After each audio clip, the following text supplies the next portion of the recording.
প্রিয় দর্শক, যেখানে ডক্টর ইউনূসের বিদেশ সফর নিয়ে বেশ আলোচনা সমালোচনা, কারণে অকারণে উনি বিদেশ সফর করছেন এবং বিরাট বহর নিয়ে যাচ্ছেন, যাদের প্রয়োজন তাদেরকেও নিয়ে যাচ্ছেন, যাদের প্রয়োজন না তাদেরকেও নিয়ে যাচ্ছেন। ঠিক সেই সময়েই প্রধান উপদেষ্টার কার্যালয় থেকে ক্ষোভ প্রকাশ করা হয়েছে অন্যান্য উপদেষ্টা ও সচিবদের বিদেশ সফর নিয়ে। এইজন্য বিদেশ সফরের নিয়ম মানাকে কেন্দ্র করে পূর্বে জারি করা, মানে গত ডিসেম্বরের ২৪ তারিখে একটি নিয়ম দেওয়া হয়েছে বিদেশ সফরের ব্যাপারে, কিন্তু সেটা তৃতীয়বারের মতো উপদেষ্টা এবং সচিবদেরকে সতর্ক করে দিয়েছে প্রধান উপদেষ্টার কার্যালয় থেকে।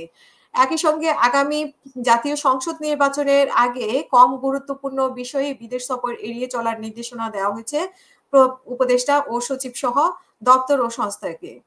কেন এই নিয়ম পালন করা হয়নি? গত বছর যেই দেওয়া নিয়ম, সেটার বলা হয়েছে যে প্রধান উপদেষ্টার নির্দেশ দিলেও কেন অপ্রয়োজনীয় বিদেশ সফরে লাগাম টানা যাচ্ছে না, এমন প্রশ্নে জনপ্রশাসন বিশেষজ্ঞ ও সাবেক অতিরিক্ত সচিব ফিরোজ মিয়া বলেন যে যারা নিয়ম মানছে না তাদের বিরুদ্ধে কোনোই ব্যবস্থা নেওয়া হয়নি। সরকার কি কোনো ব্যবস্থা নিয়েছেন? আমরা কোনো ধরনের ব্যবস্থা নিতে দেখিনি, এই কারণেই নির্দেশ মানা হচ্ছে না।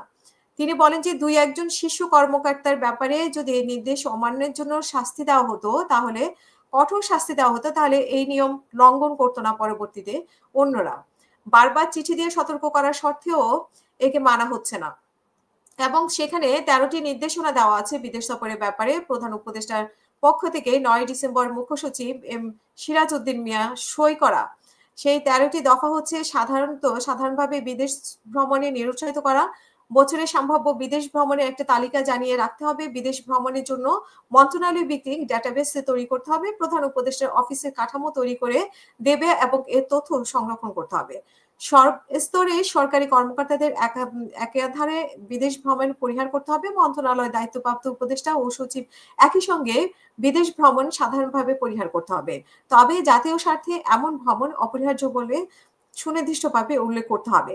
মন্ত্রণালয়ের সচিব ও অধীনস্থ অধিদপ্তর বা সংস্থার প্রধানরা একান্ত অপরিহার্য জাতীয় স্বার্থ ছাড়া একসঙ্গে বিদেশ ভ্রমণ করবেন না। বিদেশে অনুষ্ঠিতব্য সেমিনার বা ওয়ার্কশপ ইত্যাদিতে অংশ নিতে উপদেষ্টা ও সচিব পর্যায়ে কর্মকর্তাদের অংশগ্রহণ প্রস্তাবের ক্ষেত্রে কোন পর্যায়ে কর্মকর্তাদের আমন্ত্রণ জানানো হয়েছে এবং অপরাপর অংশগ্রহণকারী দেশ থেকে কোন পর্যায়ের কর্মকর্তাদের অংশ নিচ্ছেন আমন্ত্রণকারীদের কর্তৃপক্ষ থেকে সেসব তথ্য উল্লেখ থাকতে হবে।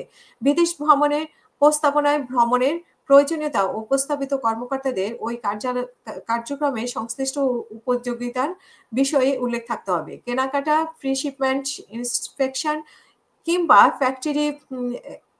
ফ্যাক্টরি এক্সপেকটেশন টেস্ট ইত্যাদির ক্ষেত্রে শুধু সংশ্লিষ্ট বিশেষজ্ঞদের পাঠানো হবে এবং সরকারি অর্থে কম প্রয়োজনীয় ভ্রমণ অবশ্যই পরিহার করতে হবে। সর্বস্তরে সরকারি কর্মকর্তাদের বিদেশ বিনোদন ভ্রমণ পরিহার করতে হবে এবং সরকারি কর্মচারীদের দীর্ঘমেয়াদী শিক্ষা ছুটিতে যাওয়া পরিহার করতে হবে। বিদেশ ভ্রমণের প্রস্তাবনার ক্ষেত্রে প্রস্তাবিত কর্মকর্তাদের আগের ১ বছরের বিদেশ ভ্রমণের বৃত্তান্ত সংযুক্ত করতে হবে। তো প্রিয় দর্শক, দেখা যাক এবার আরেকবার মনে করিয়ে দেওয়া হয়েছে নির্দেশনা বলেই। আমরা দেখব যে এই নির্দেশনা পালন করা হয় কিনা এবং স্বয়ং মানে প্রয়োজনীয় অপ্রয়োজনীয় ডক্টর মোহাম্মদ ইউনূসও বিদেশ সফর করেন কিনা, সেটাও আমরা দেখব।